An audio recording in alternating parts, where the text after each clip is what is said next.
Israel युद्ध में AI यानी आर्टिफिशियल इंटेलिजेंस की एंट्री अब हो चुकी है। इजरायल ने हमास के खिलाफ एआई सिस्टम लॉन्च कर दिया है। इस सिस्टम से हमले और तेज होंगे, साथ ही इजरायल के सैनिक की जान जाने की संभावना भी ना के बराबर हो जाएगी। एआई सिस्टम इतना पावरफुल है कि इससे इजरायल युद्ध की दशा और दिशा दोनों बदल जाएंगे।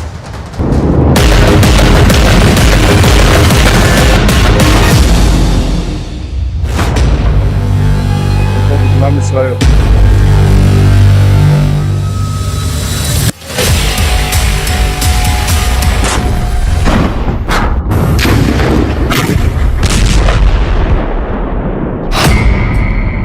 हमेशा के लिए बदल गई युद्ध की तकनीक। इजरायल ने कर दिया युद्ध में एआई का इस्तेमाल। एक दिन में एआई हमास पर करेगा 100 हमले, बिना नुकसान, एआई से बर्बादी वाली गारंटी। एआई मतलब आर्टिफिशियल इंटेलिजेंस। कहीं भी, किसी भी वक्त वो जानकारी जो आपको जीत की 100% गारंटी देती है, वो तकनीक जिसने परंपरागत युद्ध को बदल दिया, जिसने युद्ध का पूरा रिजल्ट बदल दिया। उदाहरण सामने है। पुतिन के जनरलों ने 72 घंटे में यूक्रेन विजय का प्लान बनाया, लेकिन फंस गए। सिर्फ 40 से 45 किलोमीटर लंबी और 6 से 10 किलोमीटर चौड़ी गाजा पट्टी में इजरायल घुसा और अब तक फंसा हुआ है।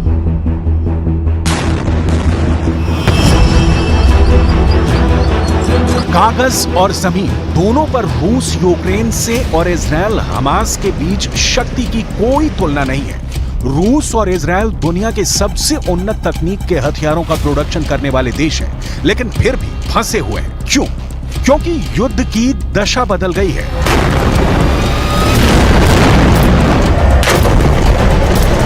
क्योंकि युद्ध का मुख्य हथियार ही बदल गया। युद्ध में आर्टिफिशियल इंटेलिजेंस की एंट्री हो गई।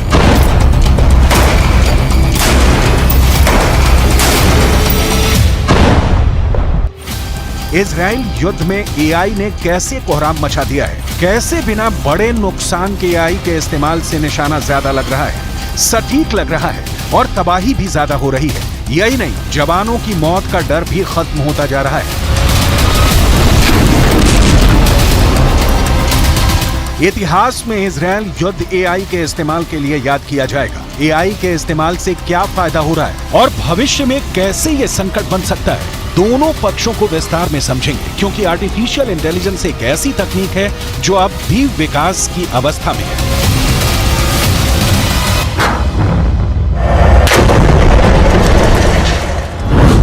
आगे आपको इजरायल की याहालोम यूनिट के बारे में बताएंगे, जिसने हमास की सुरंगों के चीथड़े उड़ा दिए हैं।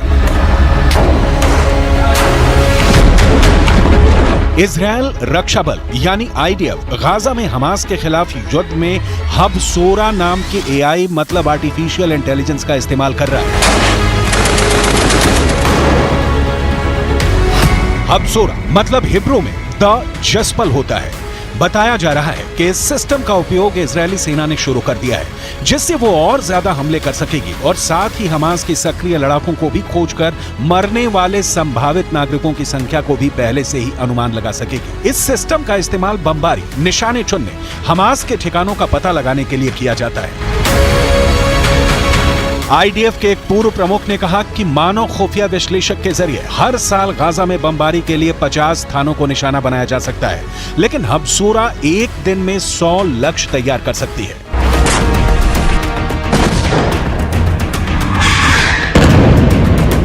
एआई में युद्ध के चरित्र को नया रूप देने की क्षमता है, लेकिन ये याद रखना बहुत जरूरी है कि इसका इस्तेमाल सिर्फ दुश्मन के खिलाफ नहीं, पूरी मानवता के खिलाफ भी हो सकता है। ये अत्याधुनिक तकनीक की मशीनें मिसाइलों से भी ज्यादा खतरनाक साबित होती हैं अगर इनका निशाना चूक जाए। इन तकनीकों के इस्तेमाल के पहले बहुत सावधानी बरतनी जरूरी होती है।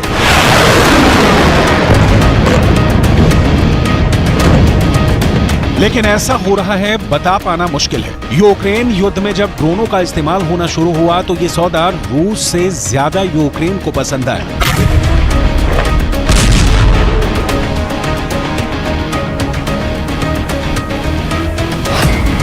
एक ड्रोन की कीमत ज्यादा से ज्यादा 50,000 या 1 लाख होगी, जबकि एक मिसाइल की कीमत कम से कम 50 लाख से 1 करोड़ होगी। अब ये बेहद सस्ते ड्रोनों को मारने के लिए बेहद कीमती मिसाइलों का इस्तेमाल करना पड़े तो सोचिए क्या भाव पड़ेगा। तकनीक ने युद्ध को आसान बना दिया है और घातक, खतरनाक और ज्यादा तबाही वाला बना दिया है। इसके कुछ फायदों को देखिए, इसके बाद दिखाएंगे कि इसका नुकसान किस लेवल का हो सकता है। एआई सैनिकों को अधिक कुशल बना सकती है, इससे युद्ध की गति तेज हो जाती है। एआई का युद्ध के सभी स्तरों पर प्रभाव पड़ रहा है। खुफिया, निगरानी और टोही गतिविधियों से लेकर घातक हथियार प्रणालियों के लिए इसका इस्तेमाल हो रहा है, जिसके जरिए मानव हस्तक्षेप के बिना निशाना बनाकर हमला किया जा सकता है। आईडीएफ की हब सोरा प्रणाली भी इसी तरह काम करती है। आपने नोटिस किया होगा कि 7 अक्टूबर के बाद से इजरायली सेना की मौत की अब तक कितनी खबरें आई हैं। इजरायल बिल्कुल सावधानी से बिना जवानों को खोए जंग जीतना चाहता है और इसके लिए उसके पास विकल्प है तकनीक। हब सोरा ने इजरायली डिफेंस फोर्स का काम आसान कर दिया है। जमीन पर सेना के पास अब हमास की वो जानकारियां पहुंच रही हैं जो आईने में दिखा देती हैं कि दुश्मन की लोकेशन क्या है, दुश्मन कितने हैं, उनके पास हथियार कितने हैं, कैसे हैं। जाहिर है हर सेना को ऐसे हथियार की जरूरत होती है, लेकिन पूरी दुनिया इतनी उन्नत नहीं है। और दूसरी बात यह भी कि एआई सिस्टम युद्ध के समय खतरनाक गलतफहमी पैदा करने या दुष्प्रचार में योगदान दे सकता है। यह सिस्टम मशीनों के सुझाव पर भरोसा करने की मानवीय प्रवृत्ति को बढ़ा सकता है। अब सोरा सिस्टम से बात सामने आई है कि किसी एआई सिस्टम की सीमाएं स्पष्ट नहीं हो सकती, मतलब तय नहीं हो सकती।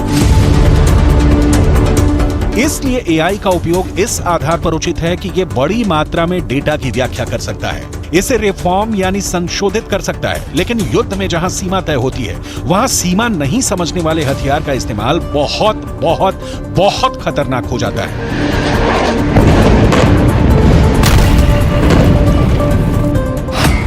2021 में इजरायल ने गाजा में फिलिस्तीनियों के खिलाफ अपने जवाबी कार्रवाई में operation guardians of the wall शुरू किया था। 11 दिनों की लड़ाई को पहले एआई युद्ध के नाम से भी जाना जाता है। एआई टूल्स से लिए गए डेटा का इस्तेमाल गाजा में टारगेट को हिट करने के लिए किया गया था। इजरायल तकनीक में महारत रखता है। इजरायल का एयर डिफेंस सिस्टम आयरन डोम 7 अक्टूबर को हमास हमले के दौरान नाकाम रहा, लेकिन इससे इजरायल की सुरक्षा व्यवस्था की बखिया उघड़ जाने के तौर पर नहीं लिया जा सकता। इजरायल के पास अमेरिका वाला पैट्रियट डिफेंस सिस्टम भी है और सबसे बड़ी बात कि इजरायल के साथ अमेरिका खड़ा है, संयुक्त राष्ट्र में वीटो के साथ। लेकिन समस्या यह है कि इजरायल 7 अक्टूबर से दिसंबर आ गया, लेकिन इजरायल गाजा में हमास के अंतिम आतंकी तक नहीं पहुंच पाया। इसे लेकर कहा जा रहा है कि गाजा की सुरंग हमास के लिए वरदान साबित हो रही है। इजरायल अब इन सुरंगों को अपने आर्टिफिशियल इंटेलिजेंस सिस्टम से तबाह कर रहा है।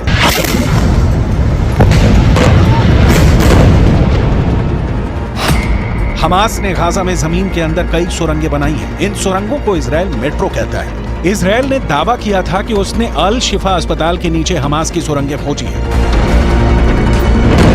इन सुरंगों का जाल पूरे गाजा में करीब 500 किलोमीटर में फैला है, लिहाजा इसे हमेशा के लिए नष्ट करने का काम आसान नहीं है। एआई के साथ ही इजरायल ने हमास की सुरंगों को मिट्टी में मिलाने के लिए अपने याहलोम यूनिट को तैनात किया है। याहलोम यूनिट हमास की सुरंगों को खोज रही है और उन्हें नष्ट कर रही है। हिब्रू भाषा में याहलोम शब्द का अर्थ हीरा होता है। इस नाम से ही यह यूनिट अपनी विशेषता बताती है।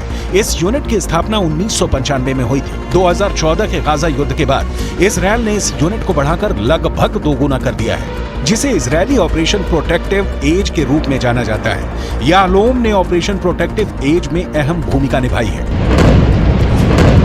इजरायल का अस्तित्व उसके डिफेंस सिस्टम यानी सुरक्षा तंत्र पर टिका है। आयरन डोम को 7 अक्टूबर को हमास ने कंफ्यूज कर दिया था और 1400 लोगों की मौत हो गई, लेकिन उसका नतीजा पूरा फिलिस्तीन भुगत रहा है। अब तक 17,000 से ज्यादा फिलिस्तीनी मारे गए हैं। इनमें महिलाएं हैं, बच्चे हैं, जो जाहिर तौर पर हमास जैसे संगठन के सदस्य नहीं थे। हमास के पास तो ज्यादा से ज्यादा 30 से 40,000 लड़ाके होने का अनुमान लगाया जाता है। मतलब इजरायल एआई का सीमित तौर पर इस्तेमाल कर इजरायल ईरान जैसे बड़े देशों को मैसेज दे रहा है कि उससे पंगा नहीं ले, वरना ईरान के पास कामिकाजे जैसे घातक ड्रोन है। तो इजराइल के पास आर्टिफिशियल इंटेलिजेंस वाला इनपुट है, जिसका इस्तेमाल इजराइल बिना सैनिकों को तेहरान भेजे तेल अवीव में बैठे बैठे कर सकता है। इजराइल के पास आधुनिक हथियार भी हैं और तेज खुफिया एजेंटों का जाल भी मौजूद है। इस खुफिया जानकारी के आधार पर इजरायली डिफेंस फोर्स 7 अक्टूबर के मास्टरमाइंड याह्या सिनवार की तलाश खान यूनुस में कर रही है। जिन सुरंगों को खत्म करने के लिए इजरायल ने अपनी यालोम यूनिट को तैनात किया है, उन सुरंगों में से ही एक में छिपा बैठा है Yahya Sinwar. IDF Khan Yunus में लगातार छापेमारी कर रही है। इजरायल के रक्षा मंत्री योव गैलेंट ने कहा है कि इजरायली सेना याह्या सिनवार को ढूंढ कर मार डालेगी। टाइम्स ऑफ इजरायल के मुताबिक याह्या सिनवार लड़ाई की शुरुआत में दक्षिण की ओर जा रहे एक काफिले में छिपकर उत्तरी गाजा से कहीं भाग गया है। रिपोर्ट में कहा गया है कि सिनवार गाजा शहर से भाग गया और दक्षिण गाजा के खान यूनिस की ओर चला गया है। रिपोर्ट के मुताबिक इजरायली सेनाएं मान रही हैं कि सिनवार अभी भी खान यूनिस में है या इसके नीचे से गुजरने वाली सुरंगों में से एक में है। इस्माइल हानिया हो या याह्या सिनवार या फिर मोहम्मद दैफ, हमास का कोई भी नेता हो, कमांडर हो या लड़ाका हो, इजरायली सेना हर एक को चुन चुन कर ठिकाने लगाने के लिए हमले कर रही है। इस हमले में इजरायली सेना के पास उन्नत हथियार भी हैं और दुनिया की सबसे तेज सिस्टम आर्टिफिशियल इंटेलिजेंस भी।